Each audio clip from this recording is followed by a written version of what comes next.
Welcome to all to the YouTube channel of Skill Restaurant Institute of Technology. In today's video, we are going to see which are the career options or the career path for a civil engineering. Irrespective of you are a diploma holder student, you are a bachelor's, post-graduation student, or already having a degree and doing a job, still you are going to get which are the different option you can adopt, right? In this I'm going to use the traditional options and even which are the new emerging option which can you if you're already doing a job still you can use as a part-time earning source or a full-time earning source. So let's start with our today's topic, right? So when we are spending our life into the college, right, on an engineering college, so first year what we understand is like as soon as we get into the college, the first year is going to be vanish like anything. The time till we understand what exactly our motive is in the fooding, in making the friends, right? So first year is over. Then when you're moving to the second year, that time we are getting all the civil engineers, right? So yes, buddy, yeah, we are here. So in that we are enjoying the second year, enjoying the info in the very dynamic way, and then it comes to our third year. So now we are on the one of the most senior students, so all the time we are having enjoying taking the knowledge, making the lifelong friends, and so all the time is going to be spent into that. And as we are on the step of our fourth year, we are quite serious, yeah, what exactly we are going to do after this college. So now see which are the options we are having, right? So there is already a lot of thoughts into your mind, right? What may be the COVID-19 impact, how exactly it is going to impact the construction industry, whether we are going to get the jobs or not, right? Whether our industry is going to be reback.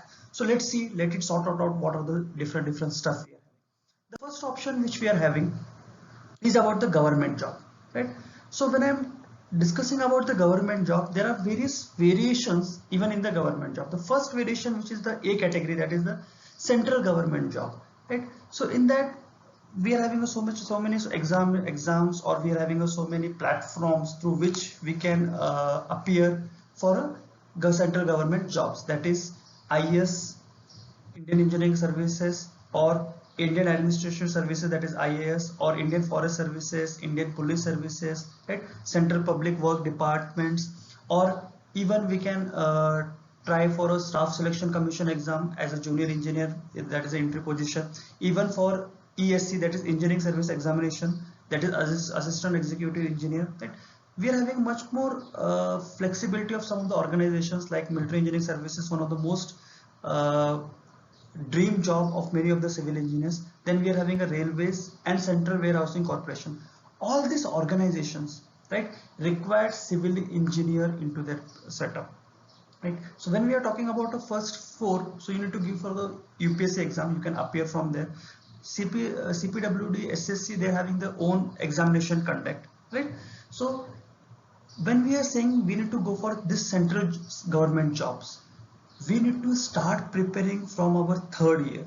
At third year you need to be completely dedicated. Your fourth year, even after completion your diploma and degree, you need to devote your 1 to 3 years completely for this government job, right? You may are doing the self learning, or you're getting a train from a reputed coaching centers, right?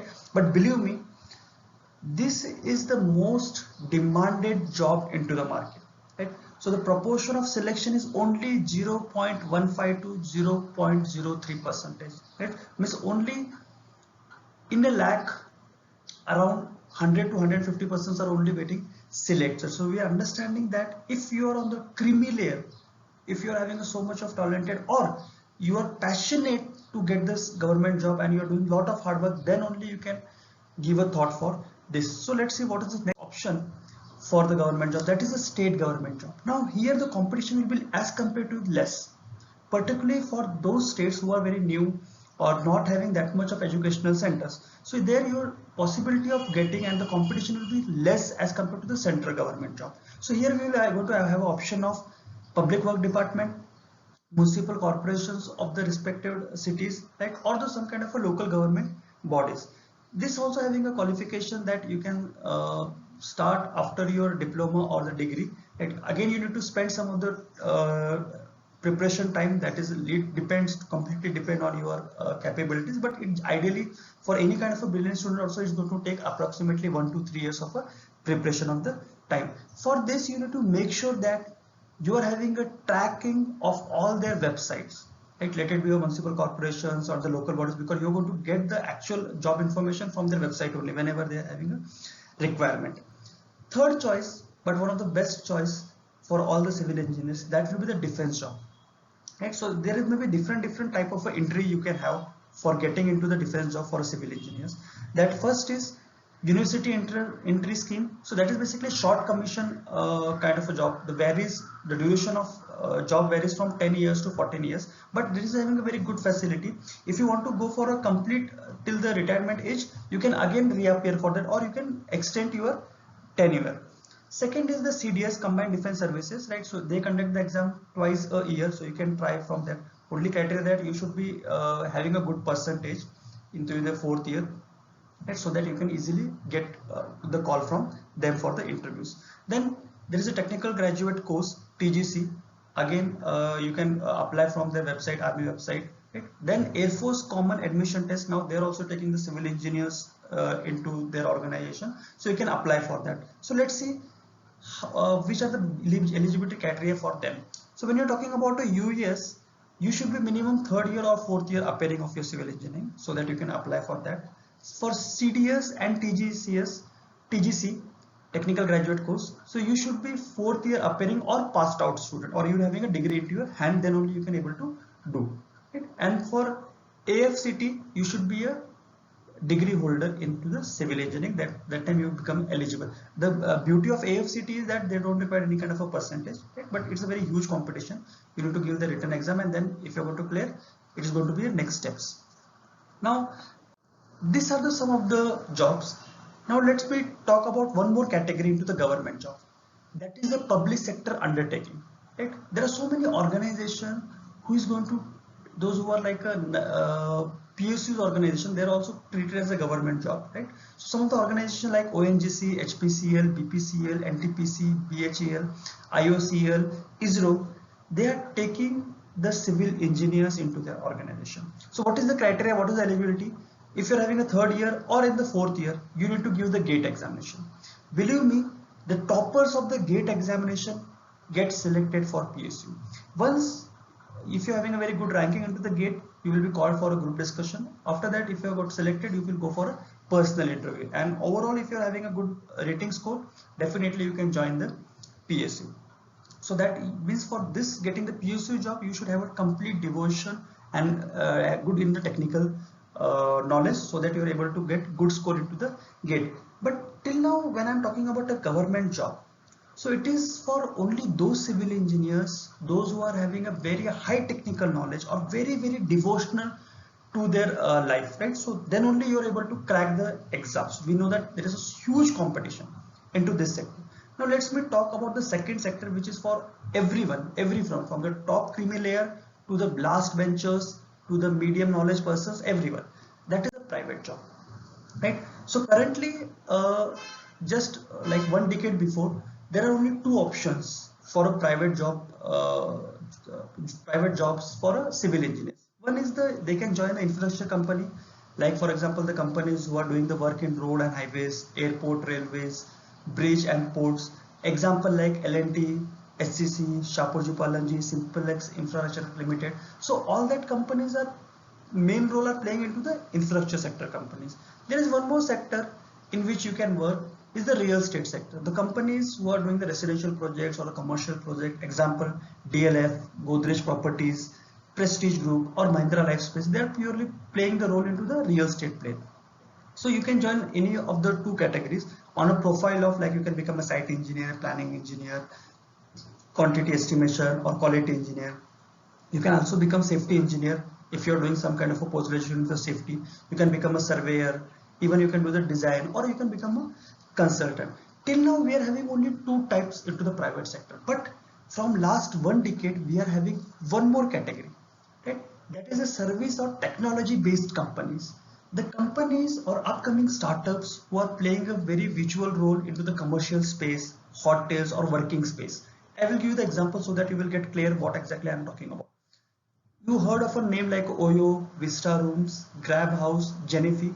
They also required civil engineers, right, for their company, because they may be having some kind of a specification job, technical or construction work relevant job. They are not directly into the construction, but they require a competent technical person who should be able to understand that stuff in much more better way, like their logistic and all that stuff. So that also, there is a huge demand right now into the market for such kind of a sectors. Even Oyo is taking every year almost 30 to 35,000 civil engineers, right? I am talking about 2 years back. So right now the scenario is little bit changed because of the COVID-19, but these are the potential we are having on this service sector. Next is one of the good and decent option by seeing the current scenario of COVID-19 pandemic, right? That we can go for a higher education. Still, the conventional way we are having only two options, but from last some years you are able to see there are some new options also. We will go to see that. Let's see the first conventional options which we are having. You can go for a technical, that is engineering, that is in ME, or you can go for a management, right? So when I'm going to talk about a technical or you're going for ME, the option we are having, you're going to give the gate. Again, you're going to give the gate. If you're getting good score, you're getting like top scores, so you're going to get the IIT, NIT and other reputed institutes, right? If you want to do your ME or masters from a foreign university, you need to go for a GRE. You need to give the TOEFL or IELTS for doing the MS, right? So you're having a lot of options, like you can do the masters in structural engineering, geotech engineering, environmental, hydraulics, construction management, transportation engineering, earthquake engineering, water resource engineering, urban planning. Even nowadays there are so many institutes who's going for a sandwich courses, right? So you can go in that way also, means they are going to club with some of the two courses, so that is also available the option. So there are so many institutes who are playing with the sandwich courses also. It depends, there are so many variations available into the sandwich courses. Now the second category is the management. If I am going to talk about, if you are good into technical, go for a technical engineering in doing the masters, right? If you are like a medium person who's much more interested to management of the resources, management of the persons other than the technical stuff, I will prefer you go for a management courses. For doing the management course, you need to go for a CAT, XLI, CET. So if you're going to take a good rank, so definitely you're going to get a IIM, ILRT and other top colleges, right? If you want to do the MBA from foreign university, you need to do the GMAT, TOEFL or IELTS, right, for a foreign university. You're having options in the management is construction management, quantity surveyor, urban infrastructure, project management, infrastructure management, or some of the sandwich courses. Sandwich courses, like for example, they are having an environmental construction management. So it is like a, you're done some kind of a other field and it is collaborated with some other course. So that is the giving the management degree. Now from the some years back, there is a one more trend playing in the higher education. So we are talking about a technical and management. Now we are saying the techno managers or the techno management. In this, technical is also going to be included and management is also going to be included. Generally, the colleges which are having very good repo, right, they are having their own examination, right, or even they entertain the CAT examination or the CT exams, right? But they generally go for their own examination. For example, let me talk about, there are some of the colleges which is very well known into the India, that is NICMAR, MAT, IREF, right? So they're having their own entrance exam. There are some other colleges, very branded colleges, which is providing some kind of techno manager courses like IIT Madras or IIT Delhi. They're providing the construction management course. Even School of Planning in Delhi providing building engineering and management course. So these are some of the top creamy layer who is providing the sandwich of technicality and the management. Now see what are other options we are having. The fourth option which I suggest you, that you can go for your own business, right? But when we are saying about the own business, as if you're having a diploma holder or a B degree, you can able to take your own license and become a contractor, right? If you're having a good family support and if you're having a land, definitely you can become a developer. But believe me, generally people think like, yeah, uske mom dad ke paas they are having a land, so he become a developer. Believe me, becoming a developer, or in simple sense I can say, doing your own business is also required lot of passion, right? Because when you're doing a job, what we call commitment is very limited, but we are opening your own job, you are always 24 hours committed to your business. You need to take a thought of so many stuff, right? Next, if you don't having a backup or strong backup for your family, you can go for subcontracting. Start with the subcontracting. Another stuff, you can go for a material supply or a vendor, right? Even if you don't have any kind of a good setup or a good family background, still you can have your own competency, and you can open your structural design consultancy if you're done a masters in structural ME structures, right? Otherwise, if you're done in the construction management, you can go for a PMC or some other kind of a consultancy like HVAC consultancy, architectural consultancy. You can go for such kind of a stuff. You can open your own small business, small office, and on the local scale, you can try to take the projects, try to take the opportunities, and once you're going to scale up, you can open the much more business centers of your company or your setup. Let's go for another option. Right? I have merged so many other options into one category that I am leading as the other options. You can become a LEED certified professional, right? That is leadership in energy and environmental design. You can become a software expert, like if you're good into the AutoCAD design, you can become an expert of Autodesk or a StatPro for designing, or MSP and P6 for planning and scheduling. Right? If you're good in that, believe me, again you can open your own center. It may be like you're helping the companies with this softwares. You can do the freelancing and all that stuff. Right? You can use this expertise of your software and do many of the stuff. Another sector which a civil engineer can do, he can join the banking sector, banking or NBFC center. Like he can become a valuer or an estimator. For that, he need to prepare for the banking exams, and he can give that stuff. Or on a private companies, he can acquire some kind of experience, and he can go for an option or opting for a banking sector jobs. Next, if you're already doing a job that is best for you, now we are understanding you may have your project, the company in which you are working, it may be not having currently so many projects, or your little bit your time is ideal. Generally, civil engineers don't keep as an ideal time, but just take a case you got a time, or you are having some kind of free time on some of the day. Believe me, you can start the freelancing. Right? There are so many websites like Truelancer, Freelancer, Upwork, Fire, in which there is good opportunities for a civil engineer. In the start, it is going to take a time. Believe me, as soon as you're going to get an account, you're not going to get the contracts, or you're not going to get a small works. Right? You need to prepare a good portfolio. You need to do hard work till 3 to 6 months, or sometimes it goes for 1 year. Then you're going to get the good opportunities from all over the world, not even for the India, through these platforms. So you can do very good freelancing. Even if you go for offline freelancing, means you're going to take a small project, you're doing the design, you're doing the estimation. Still there is so much of scope for a civil engineer. One more field, if you're good and passionate to in the training field, or you're good in like narrating a story or making them the other persons understand the concepts, believe me, the industry is for you. That's teaching and training industry. You can join any of the reputed college or open your own training institute. Right? Now there is a very lot of competitions are there into this field, but if you're good into that, believe me, you can go for that. Now there are some of the upcoming fields which are very new to our construction industry, like data science, even artificial intelligence. Right? They are already working into some of the industries, like IT industries, hospitality industries are going to adopt, but it is very new for the construction industry. Now one thing we need to understand, when the things are new into the market, you're always having an option to choose the first, so that less competitive is there, and when the industry is getting mature of that technology, you're also getting the acquired experience and becoming the expert of that field. So that we need to make sure that. So these are the options we are having as a civil engineers, right? So believe me, your like motivate us to make much more interesting video. And if you think this video can help any of your friend or relative or anyone, please be free to share with them and showcase that you really care for them. Right? So for more videos and advanced technologies, recent news and free information on construction related, please subscribe our channel and like our videos. See you in the next video. Thank you.